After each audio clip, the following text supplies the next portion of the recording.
पण ते एवढे बिझी असतात, ते तिथपासून सर्व प्रकारचं सहकार्य आम्हाला करत असतात. तर खरं त्यांच्याकरिता सुद्धा टाळ्या झाल्या पाहिजेत. ते बसलेच आपल्या इथं आहेत. ते नंतर दुसरे महत्त्वाचे आहेत हे आर एस चोपडे सर.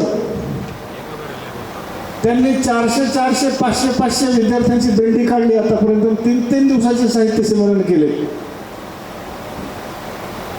आणि 3-4 तासाचा विद्यार्थ्यांचा सांस्कृतिक कार्यक्रम घेतला आणि सगळ्यांना बक्षीस दिले आणि सर्टिफिकेट दिले.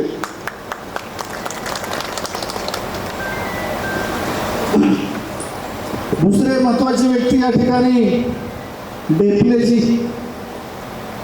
कारण ढेपले साहेबांमध्ये बी एवढं म्हणजे सामाजिक ताकद असेल असं त्यांच्याकडे करून कधी पाहिलं म्हणजे मला असं वाटलं नाही. पण जेव्हा ते मैदानात उतरले आणि कार्य करायला लागले तेव्हा मला कळालं की हे दिसायला जरी असे ढेपले साहेब सामान्य वाटले तरी त्यांचा जो नाशिक जिल्ह्यामधला संपर्क आहे आणि सगळ्यात महत्त्वाचा संपर्क असून काहीच उपयोग नसतो, त्यांच्यावर जो विश्वास आहे लोकांचा त्याच्याबद्दल मला अभिमान आहे. आणि दुसरे महत्त्वाचे आहेत आमचे बापूसाहेबजी शिंदे. आम्ही रोज इथं येणार आणि परत चांदवडला जाणार, झोपताना तिथं ते जेवायला खायला घालणार. मला म्हणणार साहेब वाईन घेता का? मी म्हणत मी कधी पिलो नाही.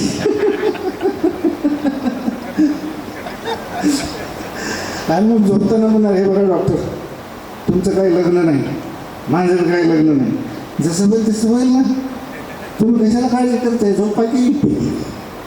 तेवढ्या 3-4 लोकांचा मला फोन येणार आणि ते शिवे देणार. माझं नावच छोटं आहे, ह्याचं नावच मोठं आहे, त्याला वरीच घेतलं, ह्याला खालीच घातलं. म्हणजे हे अपरिपक्व असलेले जे काही कार्यकर्ते आहेत त्यांचे ते फोन. तर हे माझ्यासाठी नवीन होते. नाशिकमध्ये फोन येणं वगैरे असलं आमच्याकडे भिषत नाही. म्हणजे आणखी खूप अपरिपक्व लोक आहेत तिकडे, याचा अर्थ असा आहे. नंतर सगळ्यात महत्त्वाचे या ठिकाणी 2 दिवस आलेले सर्व लेखक. काय कवी संमेलन तर काय झालं, प्रति कवी संमेलन भारूड वगैरे एकच नंबर.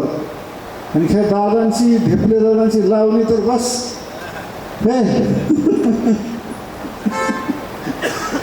एकच नंबर झाले. आणि विशेष म्हणजे रात्री 9 वाजेपर्यंत कार्यक्रम चालला. किती? 9, सकाळी 9 ते रात्री 9, 12 तास कंटिन्यू कार्यक्रम चालला. आणि इथं 12 तास 150-200 लोक बसून होते आणि जवळजवळ 100 ते 150 लोक या ठिकाणी मुक्कामाला होते. हे विशेष आहे ह्या कार्यक्रमाचं.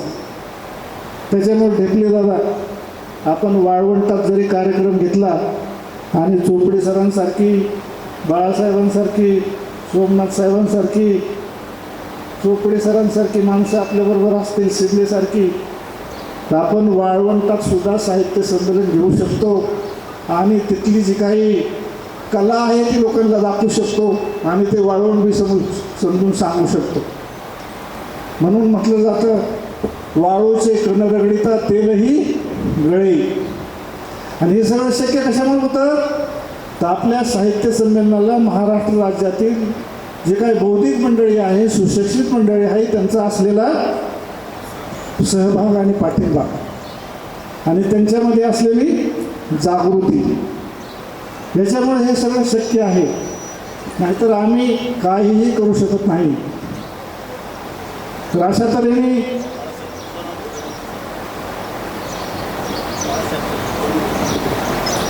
मग दुसरे एक आम्हाला सहकारी होते ते बाळासाहेब सोनवणे. ते मला म्हणणार साहेब किती माणसं असू द्या माझ्याकडे संध्याकाळी जेवायला. तिथलं सगळं ओळखलं मी संध्याकाळी त्यांच्या घरी जेवायला जाणार. तर अशा तऱ्हेने हा जो काही कार्यक्रम आहे तो आपला संपन्न झालेला आहे. आणि मी तुम्हाला सांगतो जाता जाता की मी या नाशिकमधून आणि चांदवडमधून खुश होऊन जात आहे. कारण या ठिकाणी सुद्धा चांगल्या प्रकारे सगळ्यांचं सहकार्य झालं. म्हणजे अपेक्षित नव्हतं, अपेक्षापेक्षाही जास्त सहकार्य झालं. आता सगळीकडे चालतंच, घरात लग्न असलं तरी बायको शिव्या देते, व्याही काहीतरी फोन करून वाकडं तिकडं बोलतो, जावाई काहीतरी वेगळंच रुसतो, असं चाललेलं असतं. हा तर समाजाचा राज्यस्तरीय कार्यक्रम आहे. छोट्या मोठ्या गोष्टी असं चालतच राहतात आणि त्या मी कधीही मनावर घेत नाही. कारण संयम ठेवला तरच कार्यक्रम होतो, नाही तर कार्यक्रम होत नाही. तरी मी कधी कधी सुटायचा आणि तो संयम मी बापू साहेबांवरती आणि ढेपले साहेबांवरती काढायचो आणि ते बिचारे गप्प बसायचे.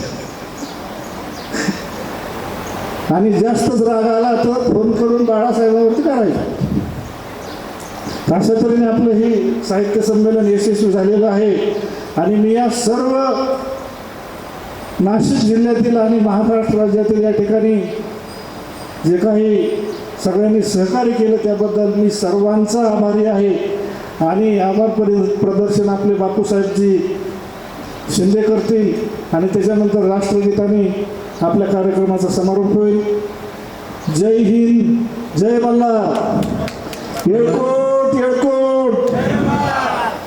धन्यवाद बापूसाहेब. एक 2 मिनिटात आताच या ठिकाणी चांदवडची बुलंद तो आदरणीय गणेशजी निंबाळकर या ठिकाणी उपस्थित झालेले आहे. कार्यक्रमाच्या समारोप प्रसंगी आदरणीय शिवाजीदादा ढेपलेंना विनंती